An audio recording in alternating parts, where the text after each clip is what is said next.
Viewers, welcome to our channel. நாம மேக்ஸ்க்கான time and work பார்த்துக்கிட்டு இருக்கோம். குரூப் 1, குரூப் 2 அண்ட் குரூப் 4 எக்ஸாம்ஸ்க்கு ப்ரிப்பேர் பண்ணுறவங்களுக்கு ரொம்பவே யூஸ்ஃபுல்லாக இருக்கும். இது வரைக்கும் பார்த்தீங்கன்னா டைப் 5 வரைக்கும் கம்ப்ளீட்டாக முடிச்சிருப்போம். ஓகேவா? அதை நீங்கள் பார்க்காதிருக்கீங்க அப்படின்னா டிஸ்கிரிப்ஷனில் லிங்க் இருக்கும். அதை நீங்கள் பார்த்துட்டு இதை பாருங்கள். ஓகேவா? அதே மாதிரி நம்ம குரூப் 4க்கான ஃப்ரீ டெஸ்ட் பேட்ச் கண்டக்ட் பண்ண போகிறோம். அது எதில் நடக்குது அப்படின்னா டெலகிராமில் தான் நடக்குது. அந்த டெலகிராம் லிங்க்கில் நீங்கள் என்ன ஜாயின் ஆகாத இருக்கீங்களா? டிஸ்கிரிப்ஷனில் அதுக்கான லிங்க் இருக்கும், ஜாயின் ஆகிக்கோங்க. ஓகேவா? இப்போ டைப் 6ல பார்க்கலாம். இது எல்லா மாடலுமே கொஞ்சம் மிங்கிளான மாதிரி இருக்கும். கொஸ்டின் டைப் 1, டைப் 3லேருந்து பார்த்துருக்கக்கூடிய மாடலில் இருக்கக்கூடிய கொஸ்டின்ஸ் எல்லாம் கலந்த மாதிரி இருக்கும். ஓகேவா? ஃபர்ஸ்ட் பாயிண்ட் டைப் 2ல பார்த்த மாதிரி இருக்கும். செகண்ட் வரக்கூடிய பாயிண்ட் பார்த்தீங்கன்னா டைப் 3ல பார்த்த மாதிரி இருக்கும். ஸோ எல்லாம் கலந்த மாதிரி தான் இருக்கும். ஆனால் ரொம்பவே ஈஸி தான். ஓகேவா? ஓகே, டைப் 6க்கான ஃபர்ஸ்ட் சம் பாருங்க. ஏ என்பவர் பியை விட 5 மடங்கு திறமையாக இருந்தால் நாட்களின் விகிதம் காண்க. ஆப்ஷன் பாருங்க. A 5:1, option B 1:5, option C 2:1, option D 1:2 அப்படின்னு கொடுத்துருக்காங்க. ரொம்பவே ஈஸி தான். நம்ம டைப் 2ல எஃபிஷியன்சி ரிலேட்டடான சம் பார்த்துருப்போம். எஃபிஷியன்சி ரிலேட்டடான சம்க்கு நான் என்ன சொல்லியிருக்கேன், அந்த எஃபிஷியன்சி கண்டுபிடிச்சிட்டு செகண்ட் ரூல் நம்ம டைம் டேக்கன் ஒர்க் அதை கண்டுபிடிக்கணும். அந்த கொடுத்துருக்கிறது கொஸ்டின்ல எஃபிஷியன்சி தான் கொடுத்துருப்பாங்க. ஆனால் அந்த வேலையை எத்தனை நாட்களில் முடிக்கிறாங்க அப்படிங்கிறத நம்ம கண்டுபிடிக்கணும். அதுக்காக அதை அப்படியே டைம் டேக்கனுக்கு மாற்றணும். டைம் டேக்கன்னா என்ன? எஃபிஷியன்சி இன்வர்ஸா மாத்தினீங்கன்னா அதுதான் டைம் டேக்கன். ஓகேவா? இப்போ ஃபர்ஸ்ட் கொஸ்டின்ல எஃபிஷியன்சி தான் கொடுத்துருக்காங்க. ஏ என்பவர், ஏ இருக்காரு, பி இருக்காரு. ஏ அப்படிங்கிறவர் பியை விட 5 மடங்கு திறமையானவராக இருக்காரு. ஓகேவா? யாரு? ஏ தான் திறமையானவராக இருக்காரு. அப்படி இருந்தா நாட்களோட விகிதம் காண்க அப்படின்னு சொல்லியிருக்காங்க. இப்போ நம்மளுக்கு எதுவுமே தெரியாது. ஆனால் பியை விட 5 மடங்கு திறமையானவராக ஏ இருக்காரு அப்படிங்கிறது மட்டும்தான் ஒரே ஒரு பாயிண்ட் இருக்கு. அப்போ என்னது? பி நம்மளுக்கு 1 அப்படின்னா இவர் 5 மடங்கு திறமையானவர்னா எப்படி இருப்பாரு? 5 மடங்கு. அப்போ இவர் 1னா இவர் 5. அப்போ இதுதான் அவங்க கொடுத்துருக்கக்கூடிய எஃபிஷியன்சி. ஓகேவா? இதுதான் கொஸ்டின்ல கொடுத்துருக்காங்க. இப்போ எஃபிஷியன்சியில் கொடுத்துருந்தா நாம் அடுத்தது என்ன பண்ணுவோம்? செகண்ட் ரூலில் டைம் டேக்கனுக்கு இதை மாற்றுவோமா? அப்போ 5:1 இன்வர்ஸில் மாற்றிங்கன்னா என்ன வரும்? 1:5 அப்படின்னு சொல்லி வரும். ஓகேவா? அவங்க என்ன கேட்டிருக்காங்க, எதுக்காக இப்படி ரேசியோவில் எழுதுறோம் அப்படின்னா அவங்க நாட்களோட விகிதம் அப்படின்னு தான் கேட்டிருக்காங்க. ரேசியோவில் கேட்டிருக்காங்க. அதனால நம்ம ரேசியோவில் எழுதிக்கிட்டோம். இதுதான் ஆன்சர். ரொம்பவே ஈஸி. அவங்க எஃபிஷியன்சியில் கொடுத்துருக்கிறத நம்ம அப்படியே இன்வர்ஸில் ரேசியோவில் எழுதிக்கிட்டோம். இதுதான் ஆன்சர். அப்போ பாருங்க, ஆப்ஷன் பி 1:5. செகண்ட் சம் பாருங்க. ஒரு நபர் 96 சதுர மீட்டர் பரப்பளவில் 8 நாட்களில் வெள்ளையடித்தார். 18 நாட்களில் எவ்வளவு பரப்பளவை வெள்ளையடிக்க முடியும்? ஒரு பெயிண்டர் இருக்காருன்னு வச்சுக்கோங்களேன். அவர் என்ன பண்றாருன்னா 8 நாட்கள்ல 96 சதுர மீட்டர் பரப்பளவுல அவர் வெள்ளையடிச்சு முடிச்சிட்டாரு. அப்போ 18 நாட்கள்ல எவ்வளவு பரப்பளவு வெள்ளையடிப்பாரு அப்படிங்கிறதா நம்மளுக்கு கொஸ்டின். இந்த கொஸ்டினை பார்த்த உடனே நம்மளுக்கு என்ன ஞாபகம் வரும்னா மின்ஹார் ஒர்க் ரிலேட்டட்ல தான் இந்த சம் இருக்கு. ஓகேவா? அப்போ இவங்க கொடுத்துட்டாங்க அந்த வேலை அப்படிங்கிறது எவ்வளவு இதை முடிக்கிறாரு, 96 சதுர மீட்டரை முடிக்கிறாரு. நாட்கள் அப்படிங்கிறது கொடுத்துருக்காங்க. அப்போ நம்ம என்ன ஃபார்முலா யூஸ் பண்ணுவோம்? m×d×h divided by W. இதுதான் பேசிக் ஃபார்முலா. இப்போ பாருங்க, ஒரு நபர் அப்படிங்கிறத மட்டும்தான் கொடுத்துருக்காங்க. எண்ணிக்கையில் கொடுக்க கிடையாது. அவரே தான் இத்தனை நாட்களில் அடிக்கிறாருன்னு சொல்லிட்டு அப்போ 18 நாட்களில் எவ்வளோ அவரால் அடிக்க முடியும்னு கேட்டிருக்காங்க. அப்போ இந்த எம்முக்கு பதிலாக நம்மளுக்கு 1 போட்டால் அது வேல்யூ கிடையாது. ஸோ நம்மளுக்கு எம் அப்படிங்கிறது 1 தான். அடுத்தது பாருங்க டி டேஸ் பாருங்க, இங்கே 8 நாட்கள், D1 8 அப்படின்னு இருக்கு. இங்க D2ல பாத்தீங்கன்னா 18 நாட்கள் அப்படின்னு கொடுத்துருக்காங்க. அவர் வேலையை செய்யறாரு இல்லையா? ஃபர்ஸ்ட்டுக்கு என்ன கொடுத்துருக்காங்க? 96 சதுர மீட்டர். அப்ப W1 அப்படிங்கிறது 96 சதுர மீட்டர். நம்மள என்ன கேட்டிருக்காங்க? எத்தனை சதுர மீட்டரை அவரால் 18 நாட்கள்ல வெள்ளையடிக்க முடியும்னு கேட்டிருக்காங்க. அப்போ நம்மள W2 தான் கண்டுபிடிக்க சொல்லி கேட்டிருக்காங்க. ஓகேவா? இப்போ இதை அப்படியே எடுத்து எழுதுங்க. 8 நாட்கள்ல அவர் எவ்வளவு சதுர மீட்டர் பரப்பளவு வெள்ளையடிக்கிறாரு? 96 சதுர மீட்டர். ஸோ 8/96. அப்போ இது என்னது? டி. இது W. நம்மளுக்கு M அப்படிங்கிறது 1 தான். ஸோ அதை போட்டாலும் நம்மளுக்கு வேல்யூ கிடையாது. ஈக்குவல் டு அப்போ நம்மள என்ன கேட்டிருக்காங்க? 18 நாட்கள்ல அவர் எவ்வளவு சதுர மீட்டரை வெள்ளையடிப்பாரு? அது நம்மளுக்கு தெரியாது.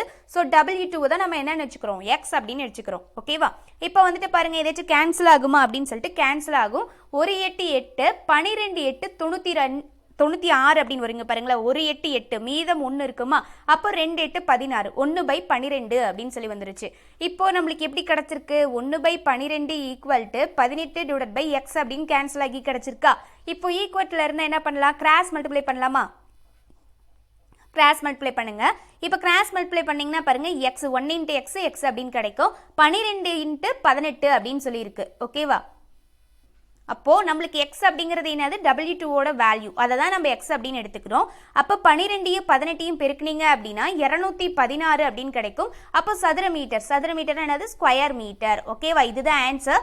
அப்போ ஆப்ஷனில் பாருங்க, ஆப்ஷன் சி தான் இதுக்கு கரெக்ட் ஆன்சர்.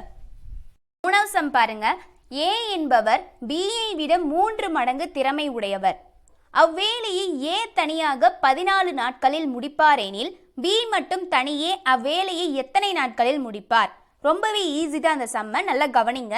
ஏ அப்படிங்கிறவர் பியை விட 3 மடங்கு திறமையுடையவராக இருக்கார். அப்போ ஏ இருக்காரு, பி இருக்காரு, இவரை விட இவர் 3 மடங்கு திறமையானவராக இருக்காரு ஏ.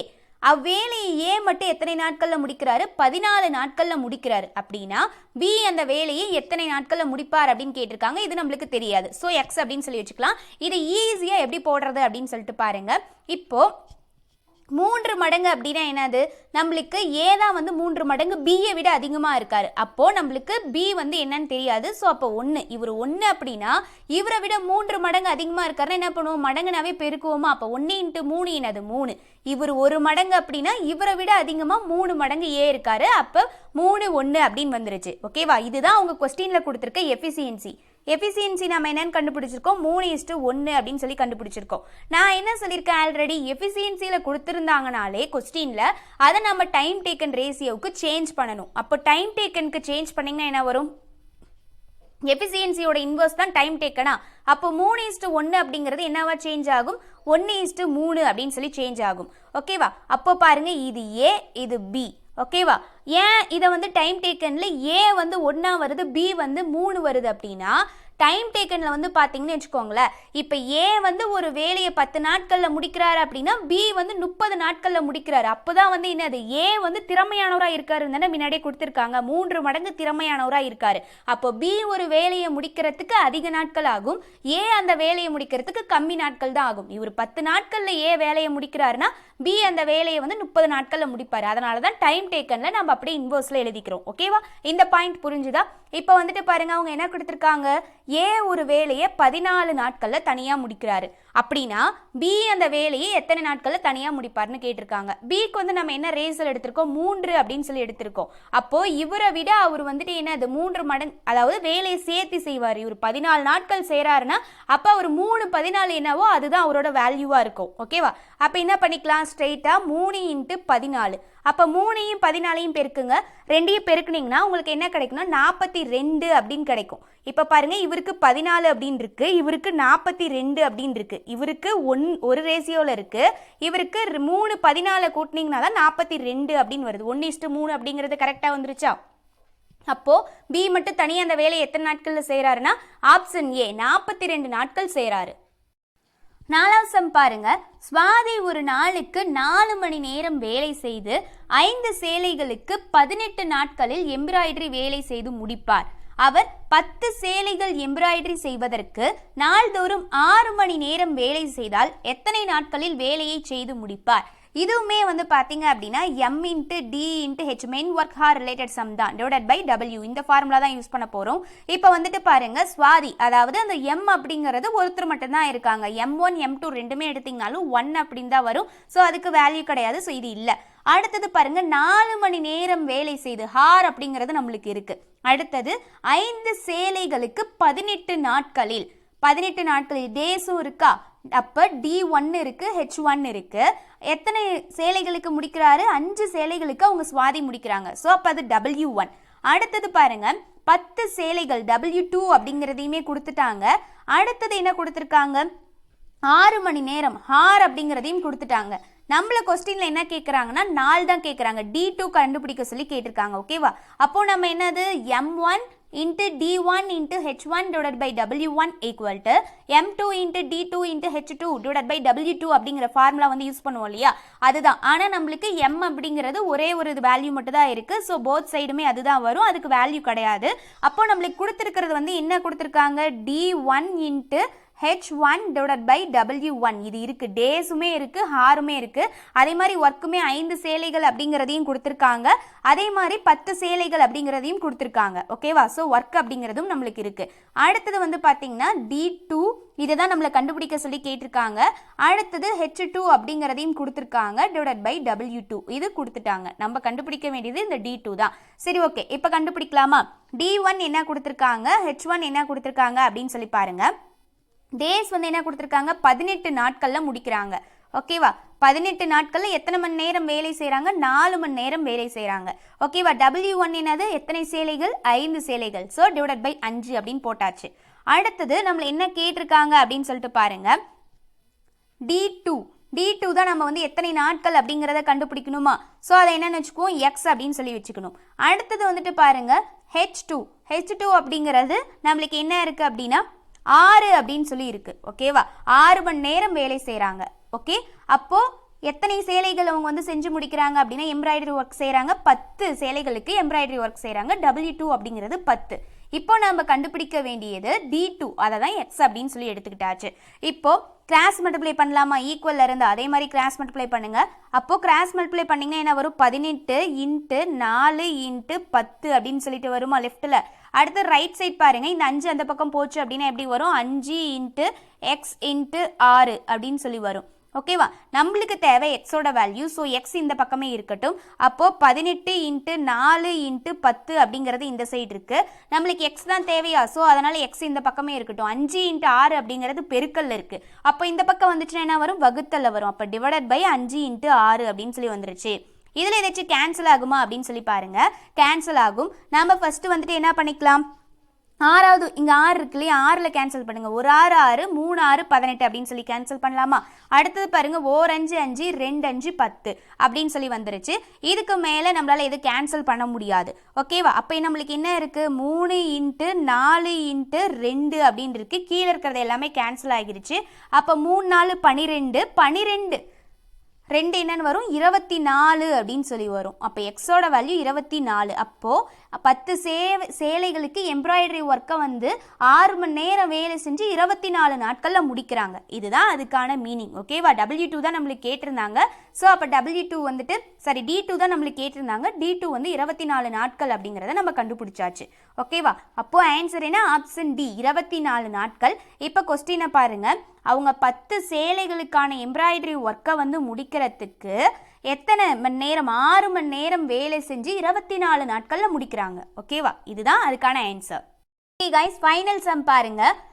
6 ஆண்கள் ஒரு வேலையை நாளொன்றுக்கு 10 மணி நேரம் வேலை செய்து 24 நாட்களில் முடிப்பர்.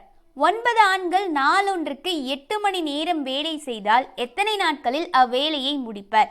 இதுவும் ப்ரீவியஸ்ல பார்த்த சம் மாதிரியே தான். M × D × H divided by W இந்த ஃபார்முலா தான் யூஸ் பண்ண போகிறோம். ரொம்பவே ஈஸி தான், அவங்க எல்லாத்தையுமே கொடுத்துட்டாங்க. இப்போ வந்துட்டு பாருங்க, 6 ஆண்கள் அப்படிங்கிறது M1 வேலை அப்படிங்கிறது ஒரு வேலை தான் கொடுத்துருக்காங்க. ஸோ நம்மளுக்கு W1 W2 அப்படிங்கிறது 1 அப்படிங்கிறதான் வரும். அடுத்தது பாருங்க, 10 மணி நேரம் அப்படிங்கிறது H1. அடுத்தது பாருங்க, 24 நாட்களில் முடிக்கிறாங்க இந்த 6 ஆண்கள். அப்போ இது D1. அடுத்தது 9 ஆண்கள் அப்படின்னு கொடுத்துருக்காங்க. ஸோ இது M2. நாளொன்றுக்கு 8 மணி நேரம் இது H2. நம்மளை என்ன கேட்குறாங்க, D2 அப்படிங்கிறதான் கேட்டிருக்காங்க. எத்தனை நாட்களில் அவங்க அந்த வேலையை முடிப்பாங்க, D2 தான் நம்ம கண்டுபிடிக்கணும். ஸோ இப்போ நம்ம ஃபார்முலா அப்ளை பண்ணலாமா? இப்போ ஃபார்முலா நம்மளுக்கு எந்த மாதிரி வரும், M1 × D1 × H1 divided by W1 equal to M2 × D2 × H2 divided by W2 அப்படின்னு சொல்லி வரும். ஓகேவா? இப்போ வந்துட்டு பாருங்க, நம்மளுக்கு M1 அப்படிங்கிறது என்ன கொடுத்துருக்காங்க, 6 ஆண்கள். ஓகேவா? எத்தனை நாட்களில் முடிக்கிறாங்க, 24 நாட்களில். எத்தனை மணி நேரம் வேலை செய்கிறாங்க, அது H1 10 மணி நேரம் × 10. ஓகேவா? W1 அப்படிங்கிறது 1 தான். ஓகேவா? ஒரு வேலை அப்படின்னு தான் கொடுத்துருக்காங்க. ஈக்குவல் டு M2 பாருங்க, எத்தனை ஆண்கள், 9 ஆண்கள். அடுத்தது பாருங்க, D2 அப்படிங்கிறது நம்மளுக்கு தெரியாது. ஸோ அதுதான் நம்ம எக்ஸ் அப்படின்னு சொல்லி வச்சுக்கிறோம். ஓகேவா? எத்தனை மணி நேரம் வேலை செய்கிறாங்க, 8 மணி நேரம். இது H2. டிவைடட் பை W2 அப்படிங்கிறது 1A தான். இப்போ நம்மளுக்கு டினாமினேட்டரில் எதுவுமே வேல்யூ கிடையாது, ஏன்னா 1 அப்படின்னு தான் இருக்குது. ஸோ இது கேன்சல் ஆகிரும். ஸோ 1 இருந்துச்சு அப்படின்னாலும் நம்மளுக்கு வேல்யூ கிடையாது. ஈக்குவல் டு இப்படி தான் நம்மளுக்கு இருக்குது. ஓகேவா? அப்போ என்ன இருக்குது அப்படின்னு பாருங்கள், 6 × 24 × 10 ஈக்குவல் டு இந்த பக்கம் ரைட்டில் என்ன இருக்குது, 9 × 8 × x அப்படின்னு சொல்லிட்டு இருக்கா.